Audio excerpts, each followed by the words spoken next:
For 20 years, people whispered that Dominic Romano had traded his legs for an empire. The story grew larger with every retelling. Some claimed he had taken 3 bullets protecting his family. Others insisted he had survived an explosion that should have killed everyone inside the warehouse. The only detail everyone agreed upon was this: Dominic Romano had never stood again.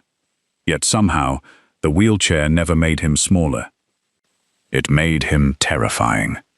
From the highest floor of Romano Tower, overlooking Manhattan, the city's most feared mafia boss ruled an organization that stretched from waterfront shipping terminals to luxury hotels, private security firms, construction companies, and investment funds worth billions. He never raised his voice.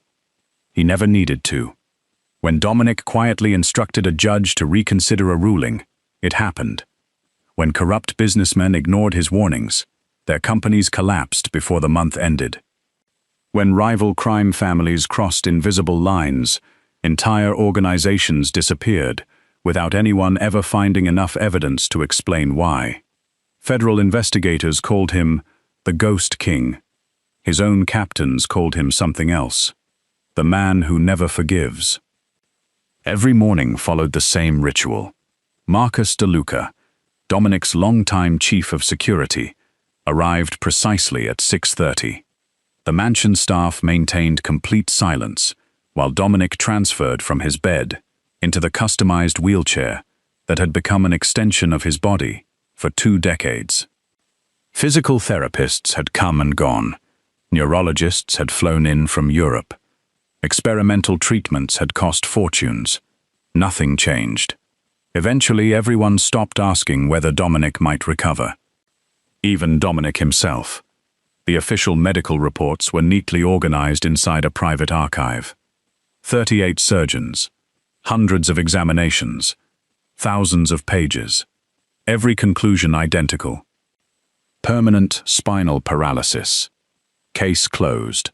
That certainty remained untouched until one rainy Monday morning when an exhausted woman pulled into the circular driveway of Romano Manor, driving a 12-year-old minivan that coughed smoke every time she touched the brakes. Rachel Brooks stared through the windshield, gripping the steering wheel longer than necessary. She had almost turned the temporary assignment down. Almost. But overdue rent rarely cared about pride. Neither did grocery bills.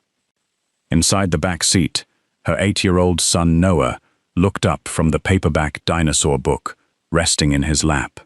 "Mom?" Rachel forced a smile. "I'll only be inside for a few hours today. You promise?" "I promise." The lie tasted bitter. Temporary assignments had a way of becoming longer than agencies predicted, especially when wealthy clients demanded impossible schedules. She kissed Noah's forehead before her older sister, Sophia, pulled alongside to take him for the day. Only after watching Noah safely leave did Rachel finally step toward the mansion. The front entrance alone looked larger than the apartment building where she lived. 2 security officers examined her identification without smiling. Inside, polished marble reflected crystal chandeliers that probably cost more than her entire neighborhood. Rachel barely noticed. She had worked inside expensive homes before. Money impressed other people. She was more interested in patience. Marcus DeLuca met her near the entrance. His expression carried the permanent suspicion of someone who trusted almost no one. "You'll address him as Mr. Romano." Rachel nodded. "You won't ask personal questions." Another nod. "You will follow existing rehabilitation protocols exactly." Rachel smiled politely. "I usually follow the patient's condition before I follow paperwork." Marcus frowned. "That's not how things work here." Rachel simply answered, "We'll see." Marcus already disliked her. They entered a private rehabilitation suite overlooking the Hudson River. Large windows flooded the room with morning light. Modern therapy equipment lined one wall. Everything appeared flawless. Too flawless. Dominic Romano sat beside the windows wearing a charcoal-tailored suit, despite having no appointments scheduled. Even seated, he projected the quiet authority of a king receiving visitors. Silver streaks touched his dark hair. A long scar disappeared beneath the collar of his shirt. His eyes studied Rachel for exactly 3 seconds. Long enough to judge her, not long enough to dismiss her. "So," Dominic said calmly, "the agency sends a replacement." Rachel stepped forward. "I'm Rachel Brooks. I know your name." His voice carried neither warmth nor hostility, only precision. "You've reviewed my medical file." I glanced at it. "You should have studied it. I prefer meeting patients before reading everyone else's opinions." Silence settled across the room.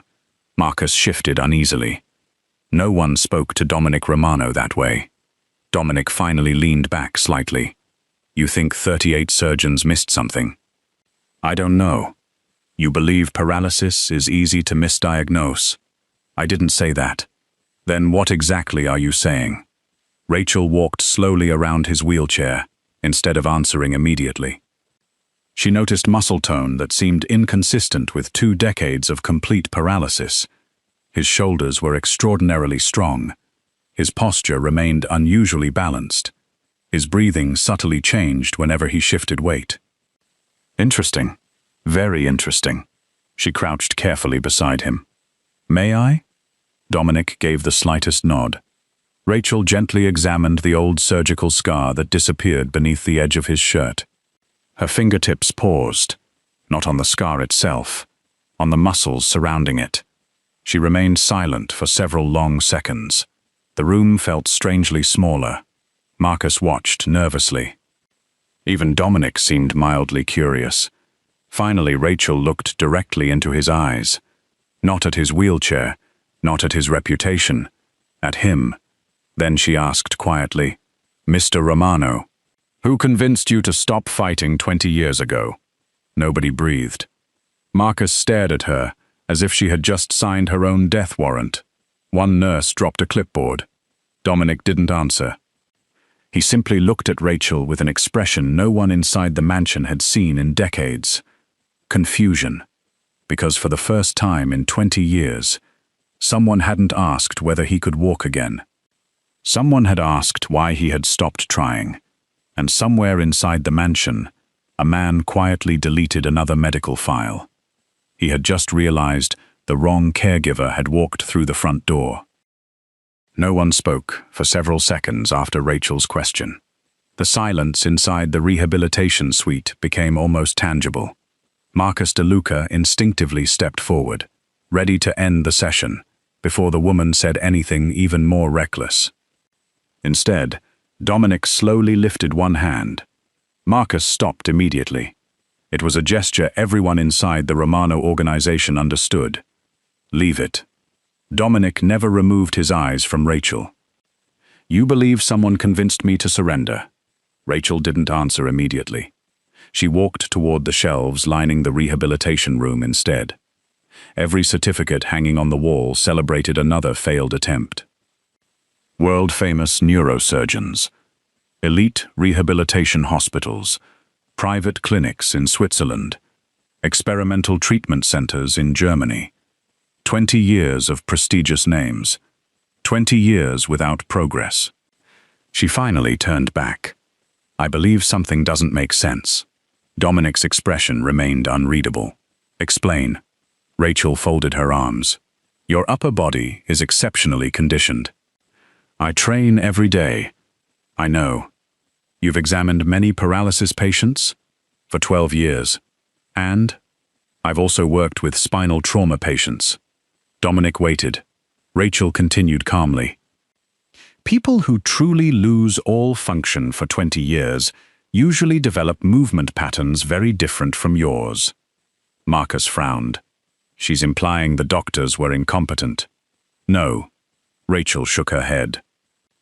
"I'm saying the story isn't complete." Dominic rested both hands on the arms of his wheelchair. "Continue." Rachel slowly circled behind him. "May I observe how you transfer?" Marcus immediately interrupted. Mr. Romano doesn't perform unnecessary demonstrations. Dominic ignored him. Very well. Without assistance, Dominic locked the wheelchair, placed both hands beside his hips, and lifted himself toward the therapy bench, positioned only inches away. The movement looked practiced, controlled, powerful. Rachel watched every muscle, every breath, every hesitation. Then she noticed it. For less than half a second, his right thigh contracted. Not much, just enough. Most people would never have seen it. Rachel did. She quietly walked around in front of him again. When was the last time anyone tested voluntary muscle activation instead of reflexes? Marcus answered before Dominic could. Years ago. Rachel looked at him. I wasn't asking you. Dominic answered himself. About 18 years, Rachel blinked. 18? The specialists agreed. Further testing served no purpose. They all agreed? Yes. Every single one. Dominic nodded. Rachel didn't like that answer. Not because it was impossible, because medicine rarely worked that way. Different experts argued constantly, especially over complicated neurological injuries. Complete agreement often meant everyone had relied upon the same original diagnosis. She glanced toward the thick medical binder resting on a nearby desk.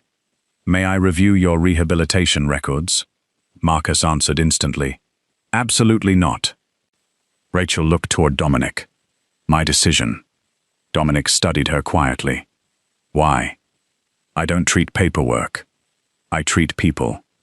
But paperwork often tells me where people stopped asking questions. Another long silence. Finally, Dominic nodded once. Marcus. His security chief reluctantly retrieved the heavy binder. It landed on the table with a dull thud. Rachel expected thousands of pages. There were hundreds. Still substantial. She opened the earliest records.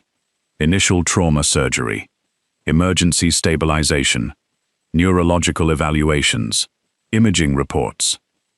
Months of inpatient rehabilitation. Everything appeared remarkably organized. Too organized. She continued reading.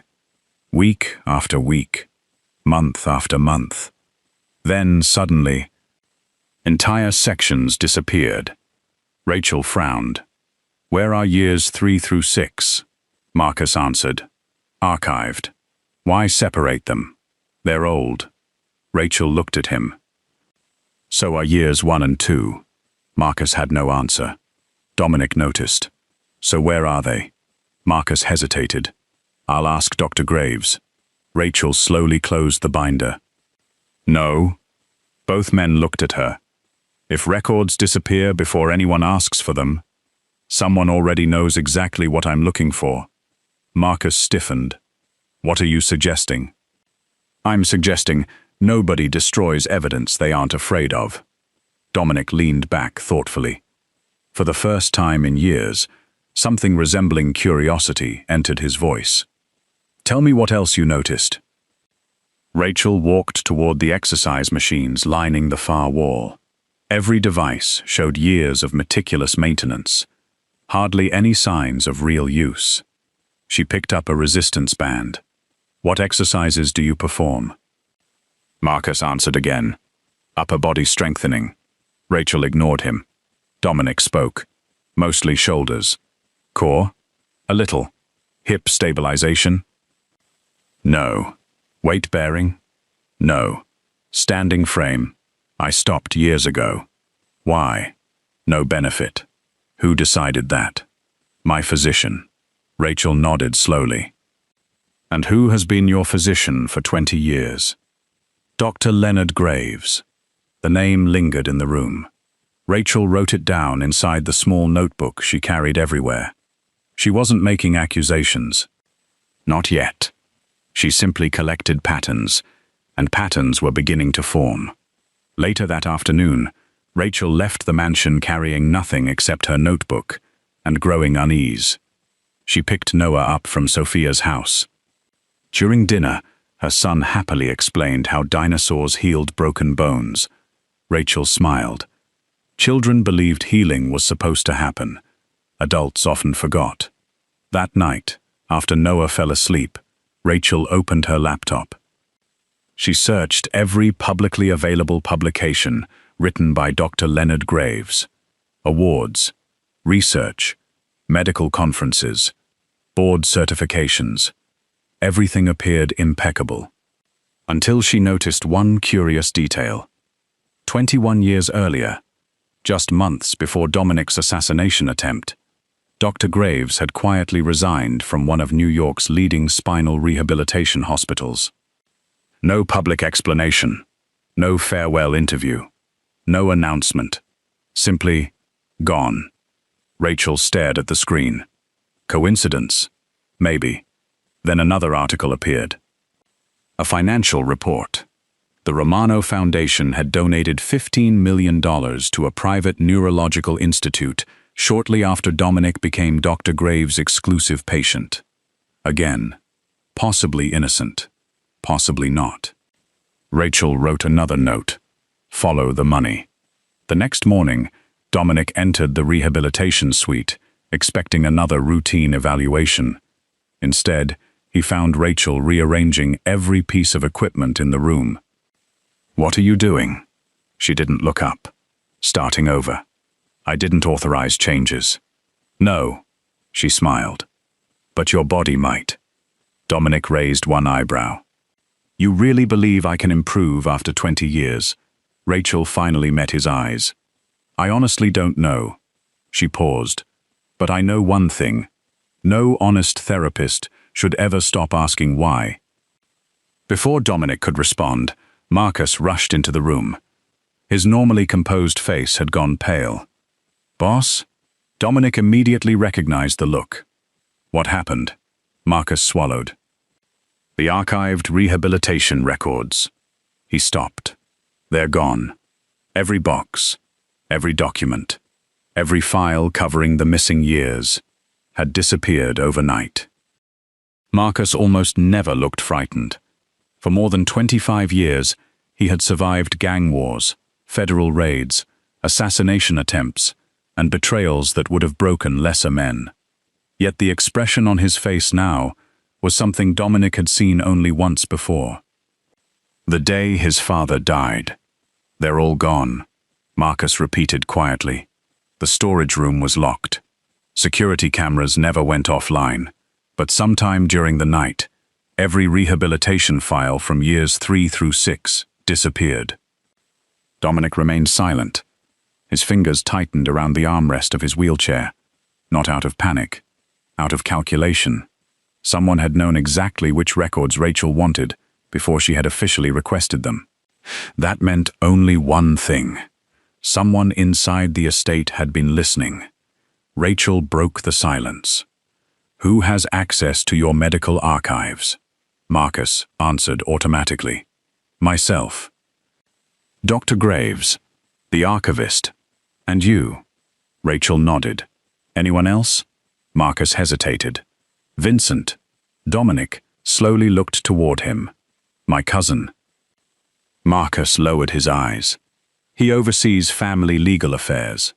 Rachel wrote another name in her notebook. Vincent Romano. Second entry.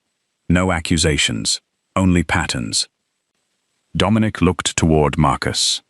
"I want every security recording from the archive hallway." Marcus inhaled deeply. "They're missing too." For the first time that morning, Dominic's expression changed. Not anger, disappointment. Someone had planned this carefully, very carefully. Later that afternoon, Dominic insisted on continuing therapy despite everything that had happened. Rachel adjusted the parallel bars. "We're doing something different today."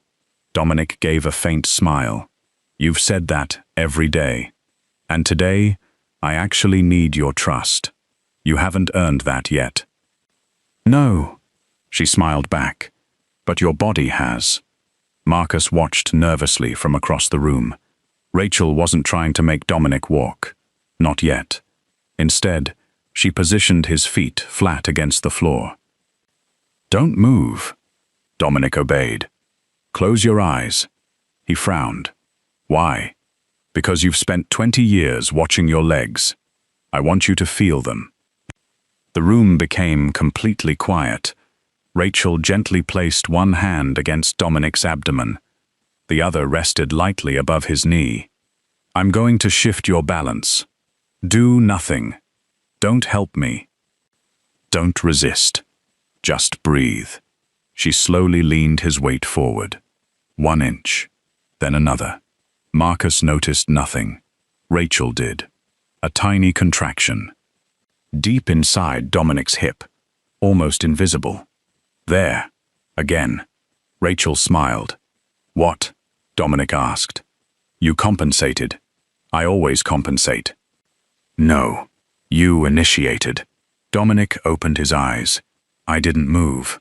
You don't think you did. But your brain just sent a signal. Marcus immediately interrupted. Reflex. Rachel calmly shook her head. No. Reflexes don't prepare for balance before movement. Dominic stared at her. Are you certain? No. She smiled honestly. I'm hopeful. For reasons Dominic couldn't explain, hope felt more dangerous than fear. That evening, Rachel drove directly to the public medical library instead of going home. Old rehabilitation journals. Archived conference proceedings. Court filings. Hospital administration reports. Hour after hour she searched. Around 9:30 she finally found something. A disciplinary hearing. 21 years old. The name caught her attention immediately. Dr. Leonard Graves. The complaint had been dismissed, officially, but the allegations were disturbing. Failure to document medication changes, incomplete rehabilitation records, unauthorized destruction of clinical notes. Rachel leaned closer to the screen. One witness statement had been sealed by court order. Another physician had accused Graves of manipulating long-term recovery statistics to protect his research funding. The case disappeared months later. No explanation. Rachel photographed every page. Meanwhile, across town, inside an exclusive private club reserved for New York's financial elite, Vincent Romano calmly poured himself another glass of expensive whiskey. Across the table sat Dr. Leonard Graves. Neither man looked comfortable. You told me the caregiver would be replaced in 3 days. Graves loosened his tie. I underestimated her. You assured me she wasn't a threat. She shouldn't have been. Vincent's voice became colder. She already noticed missing records. Graves looked away. Then remove her. Vincent frowned. No. Too obvious. Silence settled between them. Finally, Graves whispered the question both men feared. What if Dominic starts believing her? Vincent's answer came immediately. He won't. He stopped believing miracles 20 years ago. Neither man noticed the waiter quietly refilling their water glasses, or the tiny recording device hidden beneath the serving tray. The following morning, Rachel returned carrying several photocopied documents. Dominic noticed them immediately. You worked late. I found something. Marcus crossed his arms. Medical records? No. History. She laid the papers across Dominic's desk. He began reading. His face remained emotionless until he reached the disciplinary report. His eyes stopped. He reread one paragraph, then another. Finally, he looked up. Why was I never told this existed? Marcus looked genuinely confused. I've never seen it. Dominic slid the papers across the desk. Marcus's eyes widened. Dr. Graves never disclosed this. Rachel quietly added, he didn't have to, but perhaps he should have. Dominic picked up his phone. Bring Dr. Graves here.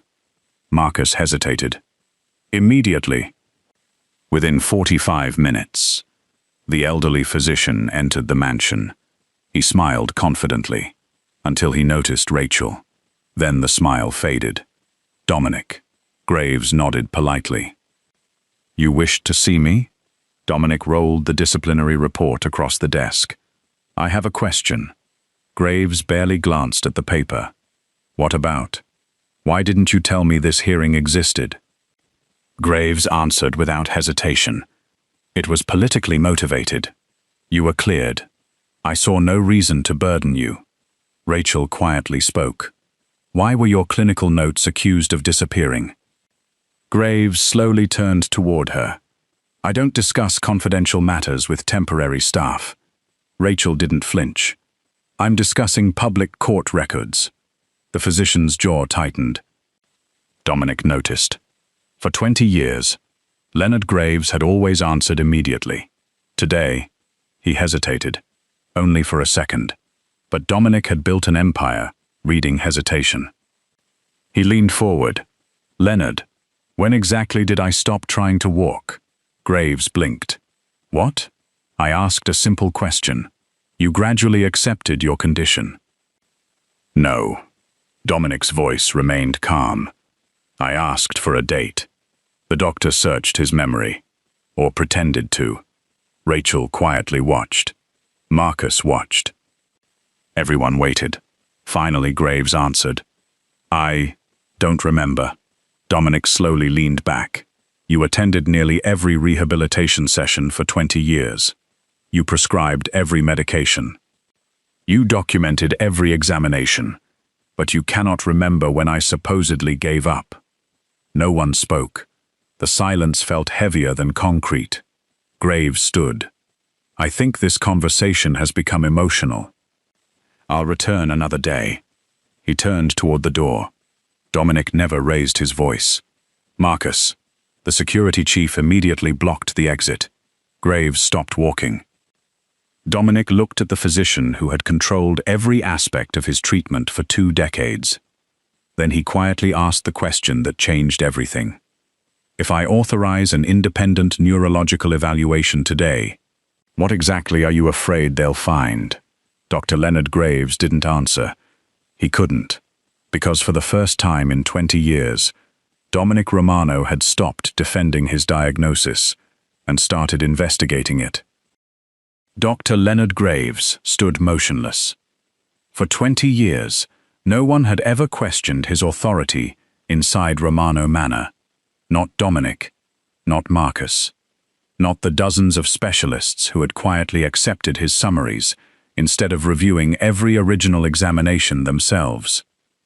Now, for the first time, every eye in the room was fixed on him, waiting. Graves forced a smile.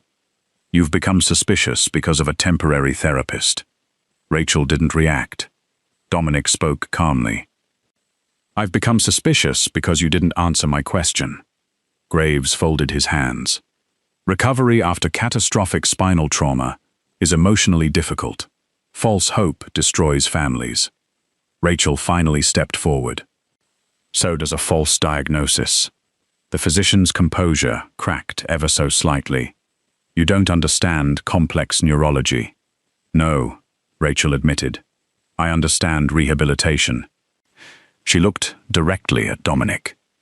And rehabilitation only works when someone keeps asking, what is still possible? Silence returned. Then Dominic reached for his phone. Marcus. Yes, boss. Schedule an independent neurological team. Marcus nodded immediately. No physicians who have ever worked with Dr. Graves. No referrals. No recommendations. I want specialists who have never heard my name. Graves took one hurried step forward. Dominic, that's unnecessary. Dominic slowly looked up. For 20 years, I've followed every instruction you gave me. His voice remained perfectly calm. I think I've earned one second opinion. The evaluation began 3 days later. 5 specialists arrived from 3 different states. None of them had previous contact with the Romano organization. Rachel deliberately remained outside the examination room. This was no longer her investigation. It belonged to science. The tests lasted nearly 8 hours. Advanced MRI scans, functional nerve studies, electromyography, muscle activation mapping, weight-bearing evaluations, dynamic spinal imaging. Marcus paced the hallway all afternoon. Dominic remained unusually quiet. No one dared speculate. Finally, the lead neurologist stepped into the conference room. He removed his glasses. "I have reviewed every scan." He looked directly at Dominic. "Mr. Romano, your spinal cord was severely injured." Dominic nodded once. "I know, but it was never completely severed." The room froze. The doctor continued. "You retain intact neural pathways." Rachel slowly closed her eyes. She had hoped. She had never expected certainty. The neurologist continued. "Based on current imaging, your body demonstrates extensive learned non-use." Dominic frowned. "What does that mean?" "It means your nervous system gradually stopped attempting movement because it was repeatedly conditioned to believe movement was impossible." Another physician opened Dominic's medication history. "There is something else." She laid several pages on the table. "For nearly 19 years, you've been prescribed medication that suppresses muscle activation." Marcus stared. "Why?" The neurologist answered quietly. "These drugs are appropriate during early trauma recovery, but long-term use dramatically limits rehabilitation potential." Dominic slowly looked toward Rachel. She said nothing. She didn't need to. The evidence spoke for itself. Then the lead physician delivered the sentence that changed 20 years of Dominic's life. "You were never guaranteed to walk again." He paused. "But you were never given a genuine opportunity to find out."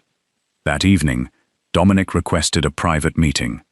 Only 4 people entered his study: Marcus, Rachel, Vincent Romano, Dr. Leonard Graves. The atmosphere felt heavier than before a war. Dominic placed 2 folders on the desk. The independent medical findings. No one moved. He opened another folder. And financial records. Vincent's expression remained calm. Too calm. Dominic continued. 20 years ago, the Romano Foundation established a permanent neurological trust. He slid another document across the desk. Every year, Dr. Graves received performance bonuses. Graves swallowed. Dominic kept speaking. "The bonuses increased every year. My condition remained classified as permanent." Marcus stared at the numbers. Millions of dollars. Legally transferred. Perfectly documented. Rachel felt her stomach tighten. Money. She had followed the money. Now the pattern was complete. Dominic turned another page. "Vincent." His cousin finally looked up. The trust required approval from one family member. Vincent remained silent. "You signed every renewal." Still silence. Dominic leaned forward. "Tell me why." Vincent laughed softly. Not because anything was funny, because pretending confidence was all he had left. "You really want the truth?" Dominic nodded. "You stopped being a man the day you entered that wheelchair." Marcus stepped forward. Dominic raised one finger. "Let him speak." Vincent continued. "You became predictable. You needed us. You trusted us. You ruled the empire, while we quietly ruled you." Rachel watched Dominic carefully. She expected rage. Instead, he became frighteningly calm. Vincent smiled bitterly. "If you had recovered, you would have discovered what everyone was stealing." Dominic quietly asked, "How much?" Vincent looked away. "Enough." Marcus slammed both hands onto the desk. "You betrayed the family." Vincent shrugged. "The family became a business." Dr. Graves finally broke. "I never wanted this. You kept prescribing the drugs. I was pressured. You destroyed records. I was protecting myself. You lied to a patient for 20 years. The elderly physician lowered his head. He couldn't deny it anymore. Dominic rolled toward the window overlooking Manhattan. The city lights stretched endlessly beneath him. 20 years. Birthdays. Christmas mornings. Funerals. Victories. Defeats. Every memory had been lived from a wheelchair. Not necessarily because fate demanded it, because someone profitable demanded it. Rachel quietly approached. She didn't touch him, didn't speak. She simply stood beside him. After several long minutes, Dominic whispered, "I wasted half my life." Rachel gently shook her head. "No." He looked at her. "You survived half your life. Now you get to decide how you'll live the rest." For the first time since Rachel entered the mansion, Dominic smiled. Not the calculated smile feared by politicians. Not the cold smile criminals obeyed. A real one. Small. Almost uncertain. But real. The investigation moved quickly after Dominic authorized federal cooperation. Judge Eleanor Hayes approved emergency warrants. Daniel Whitmore from the state's Financial Crimes Division uncovered shell companies tied to Vincent, offshore accounts, medical kickbacks, destroyed evidence. Witness intimidation. Everything surfaced at once. The empire Dominic had spent 20 years protecting had been quietly bleeding from inside. Marcus personally removed Vincent's security credentials. No dramatic confrontation, no violence, just consequences. As Vincent was escorted toward the waiting federal vehicles, he stopped beside Dominic's wheelchair one final time. "You'll never forgive me." Dominic looked up calmly. "No, I already have." Vincent blinked. Dominic continued. "But forgiveness isn't the same as freedom." He glanced toward the courthouse steps. "Justice can have you now." Federal agents closed the vehicle door. Vincent Romano disappeared into custody. Dr. Leonard Graves surrendered his medical license that same afternoon. Criminal investigations followed. The headlines exploded across New York. But inside Romano Manor, something infinitely more important happened. Rachel adjusted the standing frame. Dominic looked at the equipment. "I've hated this machine for years." She smiled. "Today, let's give it another chance." Marcus quietly locked the support braces. The therapists waited. Dominic placed both hands against the rails. He inhaled deeply. Then, for the first time in 20 years, he pushed upward. His legs trembled violently. Every muscle screamed. Sweat covered his forehead within seconds. Rachel remained beside him, not holding him, simply ready if needed. 1 second, 3 seconds, 5. Then, against every expectation, Dominic Romano remained standing. Not perfectly, not independently, but undeniably standing. Tears filled Marcus's eyes. No one spoke, because no words could compete with what they had just witnessed. Dominic looked down at his own legs, then back at Rachel. His voice barely rose above a whisper. "I forgot. The world looks different from up here." 8 months later, the ballroom of the New York Medical Innovation Center was filled beyond capacity. Television cameras lined the back wall. Reporters from every major network waited with notebooks already open. Doctors, rehabilitation specialists, spinal injury survivors, veterans, and families from across the country occupied every seat. A banner stretched across the stage. The Romano Foundation for Spinal Recovery. Below it appeared a new motto: "Never stop asking why." Very few people knew the sentence had begun as one exhausted therapist's quiet challenge inside a private rehabilitation room. Rachel Brooks stood backstage, adjusting the collar of Noah's little suit. The 8-year-old had grown noticeably more confident over the past months. He looked up at his mother. "Are you nervous?" Rachel laughed softly. "A little." "You helped him." "I only asked questions." Noah smiled. "Sometimes that's how heroes help." Rachel kissed the top of his head. Across the hallway, Marcus approached. The once intimidating security chief looked almost like family now. He crouched beside Noah. "Ready?" Noah grinned. "Mr. Marcus, is Mr. Romano really going to walk out there?" Marcus glanced toward the closed auditorium doors. He insisted. Rachel immediately frowned. He shouldn't push too hard. Marcus smiled. Tell him that. Behind another curtain, Dominic Romano adjusted the sleeves of his navy blue suit. His wheelchair still stood nearby. He hadn't abandoned it. Recovery wasn't magic.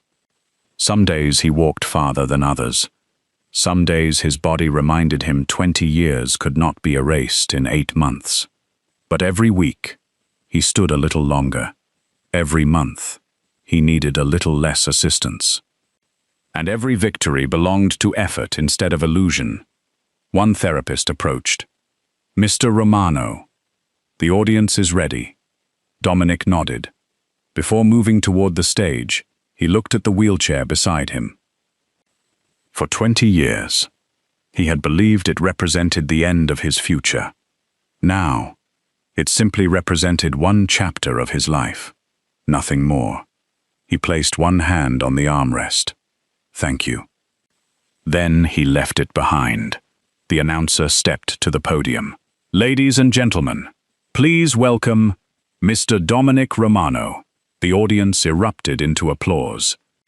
Everyone expected to see the famous wheelchair appear through the curtains. Instead, the applause slowly faded into stunned silence. Dominic entered on his feet. A lightweight cane rested in his right hand. His pace was deliberate, measured. Each step required concentration, but every single one was undeniably his own. No dramatic music played. No theatrical spotlight followed him. Only the quiet sound of shoes meeting the stage. People began standing. Then another row, then another. Within seconds, the entire ballroom rose in a standing ovation. Rachel covered her mouth. Marcus quietly wiped his eyes. Even seasoned reporters lowered their cameras for a moment. Some moments deserved to be witnessed before they were recorded. Dominic reached the podium. He waited until the applause settled. Then smiled. I should probably begin with a confession. Soft laughter spread through the audience. For 20 years, I believed I understood power. He rested both hands on the podium. I believed power meant people feared your name. I believed power meant controlling every room you entered. I believed power meant never appearing weak. He looked across the audience. I was wrong. Silence filled the hall. The strongest person in my life arrived driving an old minivan that sounded like it needed divine intervention to reach my front gate. Laughter echoed again. Rachel shook her head in embarrassment. Dominic smiled warmly toward her. She wasn't impressed by my money. She wasn't frightened by my reputation. She wasn't interested in my empire. She only wanted to know one thing. He paused. Who convinced you to stop fighting? The room became completely still. For 20 years, I believed doctors had taken hope away from me. They hadn't. People had. He slowly looked around the audience. They stole records. They manipulated treatments. They convinced me certainty was safer than possibility. He drew a slow breath, but they never actually stole my future. I surrendered it. He turned toward Rachel, and one woman had the courage to hand it back. The audience erupted again. Rachel immediately shook her head. No, she whispered from her seat. Dominic heard her. He smiled. She'll tell you she performed no miracle. She's right. She simply refused to believe a lie everyone else accepted. He stepped away from the podium. Slowly, carefully, walking without assistance for several more steps before stopping directly beside Rachel. The audience watched in complete silence. Dominic extended his hand. Rachel accepted it. He didn't kneel. He still couldn't. Recovery remained unfinished. Instead, he looked directly into her eyes. When we first met, I thought you came here to help me move. A gentle smile crossed Rachel's face. You helped me move much farther than that. Dominic continued. You gave my life back. Rachel squeezed his hand. No, I reminded you it was still yours. Noah suddenly stood from his seat. Mom. Everyone turned. The little boy looked at Dominic with complete innocence. Does this mean you're coming to my baseball game next week? The audience laughed. Dominic smiled. I wouldn't miss it. Noah nodded seriously. Good. Because my team needs someone scary in the front row. Even Marcus laughed aloud. Months passed. The Romano Foundation expanded across New York. Thousands of patients received second opinions before accepting life-changing diagnoses. Hospitals introduced mandatory independent reviews for long-term paralysis cases. Medical transparency laws strengthened. Dr. Leonard Graves eventually pleaded guilty to multiple criminal charges involving medical fraud, destruction of evidence, and conspiracy. Vincent Romano received a lengthy federal sentence for financial crimes, obstruction of justice, and organized corruption. Justice arrived quietly, exactly as Dominic preferred. Inside Romano Manor, the atmosphere changed completely. The rehabilitation room became the busiest room in the house, not because Dominic trained there alone, but because he opened it to others, veterans, accident survivors, teenagers recovering from spinal injuries, children learning to walk again. The empire that once inspired fear now quietly funded hope. One afternoon, Rachel finished another therapy session. Dominic managed 12 unsupported steps before sitting, a personal record. He looked at her. What now? Rachel smiled. We celebrate for exactly 5 minutes. And after that, we practice 13. Dominic laughed. I should have known. You hired a stubborn therapist.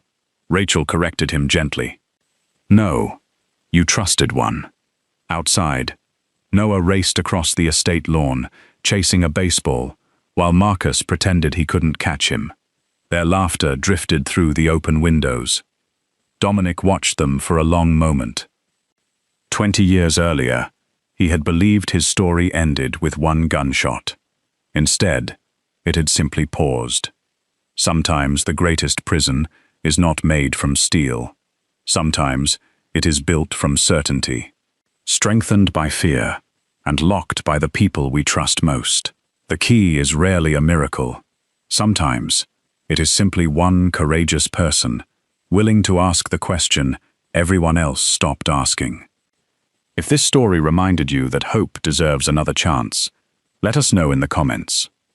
Have you ever seen someone overcome an obstacle everyone believed was impossible? Share your story below. Don't forget to like this video, subscribe to the channel, and turn on notifications so you never miss another unforgettable journey of resilience, justice, and unexpected love. Because sometimes, the future begins the moment someone refuses to accept that your story is already over.